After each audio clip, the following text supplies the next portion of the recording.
अस्सलाम वालेकुम दोस्तों। जैसे कि आज आपके लिए मैं एक बहुत ही अहम टॉपिक लेके आया हूँ, जो हर टेस्ट में इनके सवाल 5-7 आते ही आते हैं। जैसे कि पता है हमें कि IBA टेस्ट ले या NTS टेस्ट कंडक्ट करता है, तो उसमें से परसेंटेज के बहुत सारे क्वेश्चंस दिए गए होते हैं जो हमें हल करने में बहुत ही मुश्किलात आती है। तो उसके लिए मैंने आप लोगों के लिए कुछ पॉइंट्स निकाली हैं परसेंटेज के हिसाब से, तो आप लोगों को उन पे तवज्जो देना है। अगर वो तवज्जो देंगे तो इंशाल्लाह आप परसेंटेज के कोई भी सवाल हल कर सकते हैं।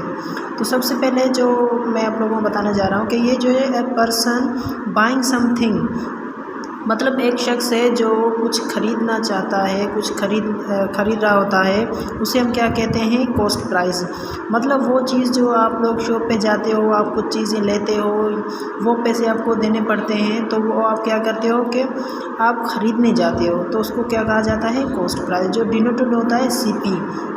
मोस्टली आप लोगों ने देखा होगा कि फाइंड करो CP या SP वगैरह, आप परेशान हो जाते हो, तो परेशान होने की कोई ज़रूरत नहीं है, उसको कहा जाता है CP। और उसके बाद जो है कि अ पर्सन सेलिंग समथिंग, मतलब जो हम ले रहे होते हैं और जो हमें दे रहा होता है दुकानदार, उसको कहा जाता है सेलिंग प्राइस। मतलब वो जो हम उनको दे रहे होते हैं वो हमसे ले रहा होता है, जो वो लेने वाला है उसको क्या कहा जाता है, सेलिंग प्राइस। मतलब वो बेचने वाला, हम लेने वाले हो जाते हैं। तो जो हम लेने वाले को क्या कहते हैं, SP। ये शॉर्ट फॉर्म से डिनोटेड किया जाता है। मोस्टली आप परेशान मत होना, क्योंकि टेस्टों में इस तरह से दिए जाते हैं ताकि आप परेशान ना होना। तो जो ख़रीदते हैं हम उसको कॉस्ट प्राइस कहते हैं, उसका जो शॉर्ट फॉर्म है उसको कहते हैं CP। और जो सेलिंग प्राइस है उसका जो शॉर्ट फॉर्म है वो है SP। अब मेन एंड इम्पोर्टेंट जो मैं आप लोगों को बता रहा हूँ कि वो ध्यान देना, ताकि आप लोगों को अच्छी तरह से पता लगे। इसका होता है फार्मूला। अगर किसी को फार्मूला अच्छी तरह से याद हो गया तो वो हर चीज़ आसानी से हल कर लेता है। तो चलिए हम फार्मूला की तरफ चलते हैं। सबसे पहले फार्मूला ऑफ प्रॉफिट। अब हमें पता भी है कि प्रॉफिट किसको कहते हैं। वो जो प्रॉफिट, जो मतलब कि हमें पता भी है कि अगर हम 10 रुपये में कोई चीज़ लें, उसको 15 रुपये में बेचें, तो हमें क्या 5 रुपये का प्रॉफिट होता है।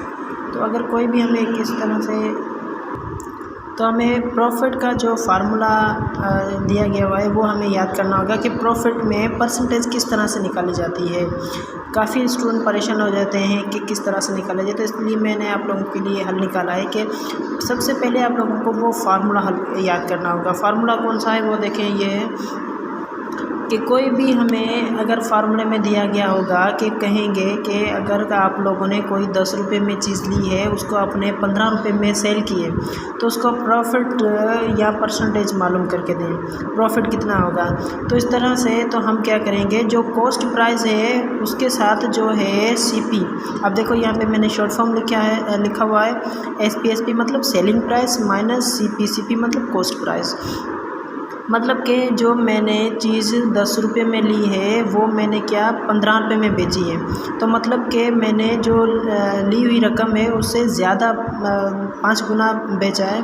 तो इस हिसाब से मैं जो ज़्यादा रकम से थोड़ी रकम कट करूँगा, तो इस हिसाब से मैंने SP मतलब सेलिंग प्राइस जो होगा उसके साथ माइनस करूँगा CP। उसमें जो बचेगा उसको कहा जाता है प्रॉफिट। मतलब कि हमें 10 रुपये में कोई चीज़ ली, 15 रुपये में बेचा, तो हमें कितना मुनाफा हुआ, 5 रुपया। तो उसका जो फार्मूला है परसेंटेज निकालने के लिए, प्रॉफिट तो आ गया, परसेंटेज किस तरह से निकाले जाएंगे, तो उसका फार्मूला क्या है, हमें लिखना होगा प्रॉफिट इक्वल लिखा होगा जो प्रॉफिट आया होगा, मतलब प्रॉफिट हमें यहाँ पे कितना मिला, 5 रुपया। और नीचे जो डिवाइड में हमें CP लिखना है। CP का मतलब क्या है, जो पूरी रकम हमने कितने में ली थी, मतलब 10 रुपये में ली थी, 5 रुपया है, तो मल्टीपल हम किससे करेंगे, 100 के साथ करेंगे। और उसके बाद फार्मूला है लॉस का। लॉस का मतलब ये होता है कि हमने कोई भी चीज़ 10 रुपये में ली हो और 5 रुपये में बेची हो, तो हमें 5 रुपये का लॉस हो जाता है। अगर कोई भी चीज़ मिसाल के तौर पे हमने मोबाइल ली 15,000 रुपये में, तो हमने चलाई और बेची तो 10,000 रुपये में गई, तो मतलब ये हमें क्या लॉस हो गई। तो हमें पता चलेगा कि लॉस कितने % लॉस में गए हुए हैं। तो इस हिसाब से ये भी फार्मूला है हमारे पास। तो अब देखो यहाँ पर जो ये फार्मूला दिया गया है ये है CP मतलब कॉस्ट प्राइस माइनस SP। इसका मतलब ये है कि अगर हमने कोई भी चीज़ 15,000 रुपये में ली है तो बेच कितने में रहे हैं, 10,000 में, मतलब इसमें हमारा लॉस हो रहा है। तो इस हिसाब से हम जो ज़्यादा रकम थोड़ी रकम से कटेंगे तो CP माइनस SP करेंगे। तो ये लॉस और जो लॉस % बचेगा वो हम यहाँ पे लगाएंगे और CP नीचे दिएंगे और डिवाइड बाय 100 से करेंगे। ये फार्मूला आप लोग याद कर लेना, तो उसके बाद आपको परसेंटेज के सवालात हल करने में बहुत ही आसान होगी। शुक्रिया।